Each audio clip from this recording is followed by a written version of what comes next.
बोलो जयकारा बोल मेरे श्री गुरु महाराज की जय। श्री सद्गुरुदेव भगवान की जय। गुरुमुखो, आज हम इस सत्संग में मनुष्य के 100 वर्षों की आयु का विस्तार से वर्णन करेंगे कि कैसे प्राचीन काल में ऋषि मुनियों ने मनुष्य की आयु को कैसे 4 भागों में बांटा है। पहला, ब्रह्मचर्य श्रम। इसमें बाल्यावस्था से युवावस्था अर्थात 25 वर्ष तक ब्रह्मचर्य पूर्वक गुरु चरणों में रहकर विद्या अध्ययन करना होता था। दूसरा, गृहस्थ आश्रम। इस काल में गृहस्थ में प्रवेश किया जाता था। विवाह होना, संतान का पालन पोषण करना ये मनुष्य का कर्तव्य माना जाता था। इसके अतिरिक्त माता पिता की सेवा शुश्रूषा करना एवं अपने धन को दान पुण्य व धर्म के कार्यों में लगाना, ऐसे कर्म करने वालों को आदर्श गृहस्थी कहा जाता था। तीसरा, वानप्रस्थ आश्रम।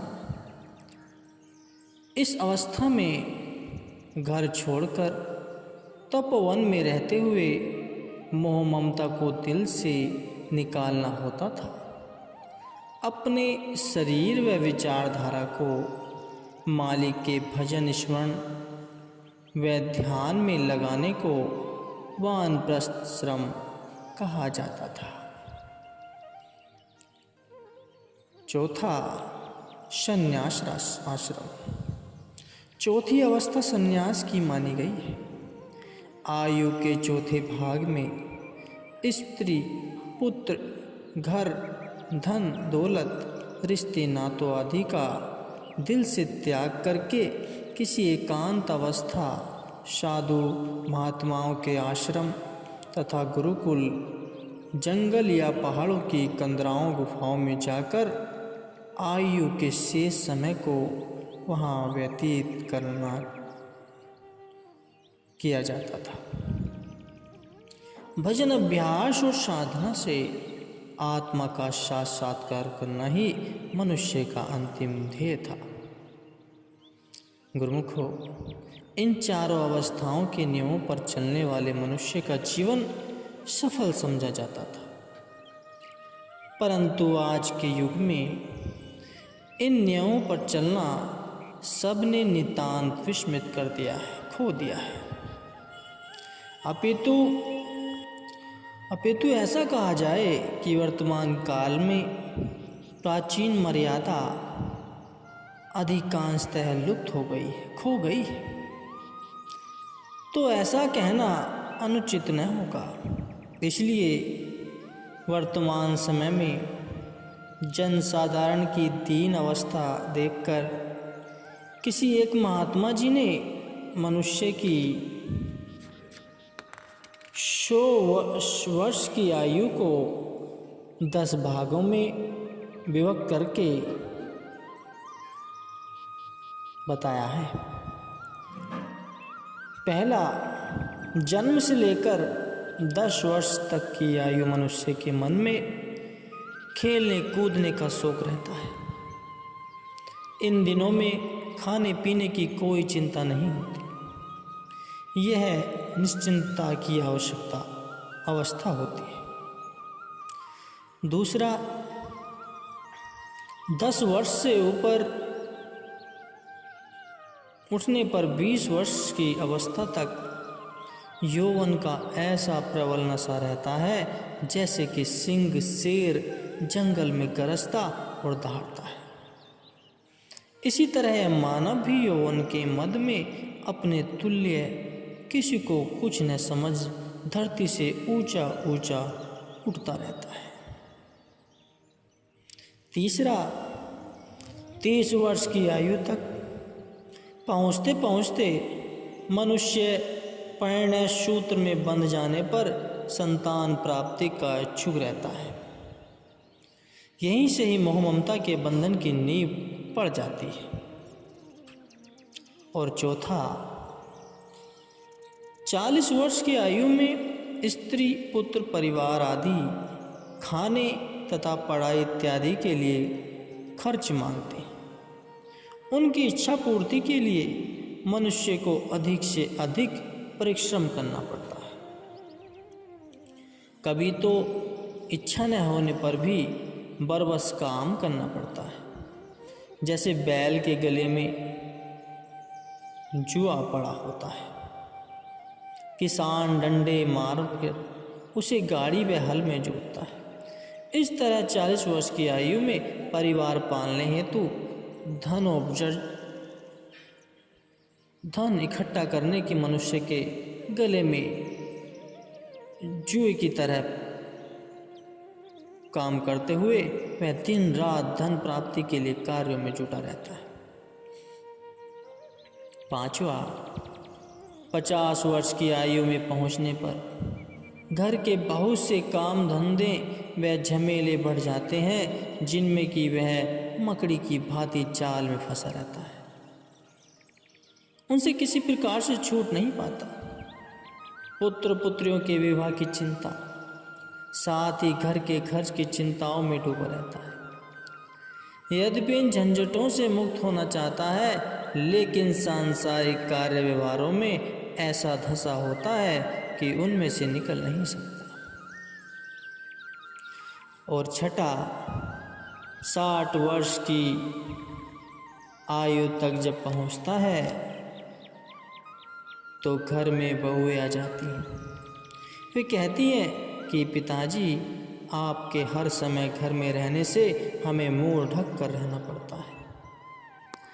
हम स्वतंत्रतापूर्वक घर में चल नहीं सकती, न किसी से बातचीत कर सकती हैं। इसलिए आप जो बाहर चारपाई डालकर बैठा करें, रोटी पानी हम वहीं पर आपको पहुंचा देंगे। अतः आप बार बार अंदर आने का कष्ट मत करना। शरीर के समस्त अंग शिथिल पड़ जाने के कारण आश्रय के लिए लाठी को उठाना पड़ता है। हाथ में लाठी को देखकर घर वाले यह भी कहते हैं कि कुत्ते आकर हमें तंग करते हैं, इनका भी जरा ख्याल रखा करें। अब लाठी से उसे कुत्तों को हाँकने का काम भी करना पड़ता है। इस प्रकार 60 साल की आयु में मनुष्य को घर से बाहर डेरा डालना पड़ता है। 7वां, 70 वर्ष की आयु में पहुंचने पर मनुष्य घर वालों की दृष्टि में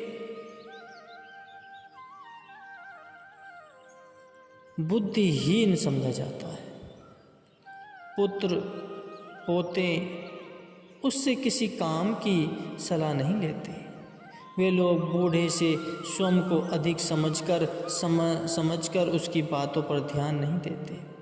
यदि बूढ़ा कभी अपनी ओर से उनकी भलाई के लिए कुछ कह भी देता तो तब वे कहते कि बाबा, तुम व्यर्थ में हमारी किसी भी बात में टांग मत अड़ाया करो। इस प्रकार उनके दारुण वचन सुनकर बेचारा बूढ़ा दिल महसूस कर रह जाता है। नंबर 8, 80 वर्ष की आयु में पहुँचते पहुँचते शरीर और भी निर्बल हो गया। घर वालों के रूखी सूखी रोटी देने पर बूढ़े ने कहा कि और तो मैं तुमसे कुछ नहीं मांगता, क्योंकि घर के मालिक तो अब तुम ही बन गए हो। मैं दिन प्रतिदिन निर्बल हुआ जाता हूँ, इसलिए केवल एक पाव भर दूध का ही सवाल है। यह सुनकर बहुएं उत्तर देती हैं, बाबा, बाल बच्चों का घर है, आजकल महंगाई में दूध मिलता ही कहाँ है, इसलिए चाय का एक कप पीकर ही जीवन निर्वाह कर लिया करो। प्रत्यक्ष में तो यह बातें हुई। अंदर जाकर बहुएं फुसफुसाने लगी कि खाते खाते तो बूढ़े के दांत घिस गए, परंतु जीवा का रस अभी तक भी नहीं छूटा। इधर बूढ़ा भी मन में कूटने लगा कि सारी आयु इनके लिए परिश्रम करता रहा, लेकिन अब मेरा अधिकार पाव भर दूध पर भी नहीं रहा।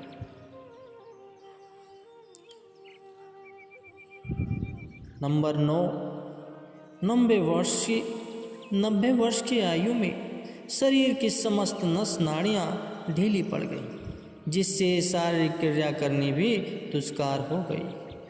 यहाँ से उठना है तो वहाँ पर गिर पड़ता है और अपने जीवन को कोसता रहता है, परंतु इतना होने पर भी संबंधियों की ममता में आसक्त होने के कारण प्रभु भजन की ओर ध्यान नहीं देता। और नंबर 10, 100 वर्ष की आयु में मित्र संबंधी तो कूच कर जाते हैं, सांत्वना देने वाला कोई नहीं होता। बहुएं पोते कहते हैं कि इस बूढ़े ने तो जीवन पट्टी लिखवाई है। कोई कहता है इससे तो मौत भी भय नहीं खाती, तथा कोई कहता है कि यह मौत से लड़कर आया है। तो भाव यह है कि सब यही चाहते हैं कि कब यह बूढ़ा मरे और सिर से बला टले। इस प्रकार उसकी मौत के लिए सभी याचना करते हैं, परंतु मोह माया की पट्टी फिर भी इस जीव की आंखों पर इतना सुदृढ़ता से बंधी होती है कि जिससे यह भक्ति की ओर प्रवृत्त न हो। जीवन के अंतिम क्षणों में भी मायावी कूच में धंसने का प्रयत्न करता है। यह है मनुष्य के 100 साल की आयु का चित्र, जो प्रारंभ के 25 वर्ष के पश्चात मानव की तृष्णा बढ़ने के कारण जीव दुख व कष्टों से परिपूर्ण होता जाता है। जो मनुष्य इस प्रकार संसार में अज्ञान पूर्वक समय व्यतीत करेगा, मरणोपरांत उसकी आत्मा को 84 लाख योनियों के कष्ट अवश्य भोगने पड़ेंगे। वे जीव कितने भाग्यशाली हैं जो अपने संचित संस्कारों अथवा दैव योग से सत्पुरुषों की संगति प्राप्त कर मोह ममता के झमेले से बचने का प्रयत्न करते हैं तथा संसार में कमल की भांति न्यारे रहते हैं और मानव जन्म के लक्ष्य को एवं संसार की नश्वरता को समझते हुए भजन अभ्यास व सत्संग के शाश्वत सुख पर सांसारिक सुखों का बलिदान कर देते। ऐसे गुरुमुखों का जीवन संसार में धन्य समझा जाता है। मरने के बाद उनकी रूह को 84 लाख योनियों के कष्ट भी नहीं भोगने पड़ते और वे मरणोपरांत मालिक के चरणों में ही लीन हो जाते हैं। इसलिए गुरुमुखों, समय रहते हुए उस मालिक को याद किया करो, उस परमात्मा को याद किया करो। भजन सिमरन करना अति आवश्यक है। बस यही काम आएगा, अंत समय में और कुछ काम नहीं आएगा, वरना समय ऐसे ही व्यतीत होता चला जाएगा और कुछ हाथ नहीं आएगा। समय कभी नहीं रुकता। जो करना है समय के रहते हुए करना है, समय नहीं गंवाना है। समय गंवाओगे तो इसी तरह से नरक भोगना पड़ेगा, 84 भोगनी पड़ेगी, आत्मा को शांति नहीं मिलेगी। इसलिए एक सांसारिक मोह ममता को त्याग कर उस परमात्मा का भजन सिमरन करना भी अति आवश्यक है। सब कार्य करते हुए समय निकाल कर भजन सिमरन किया करना, तभी इस मन को शांति मिल पाएगी और ये जन्म सार्थक हो पाएगा।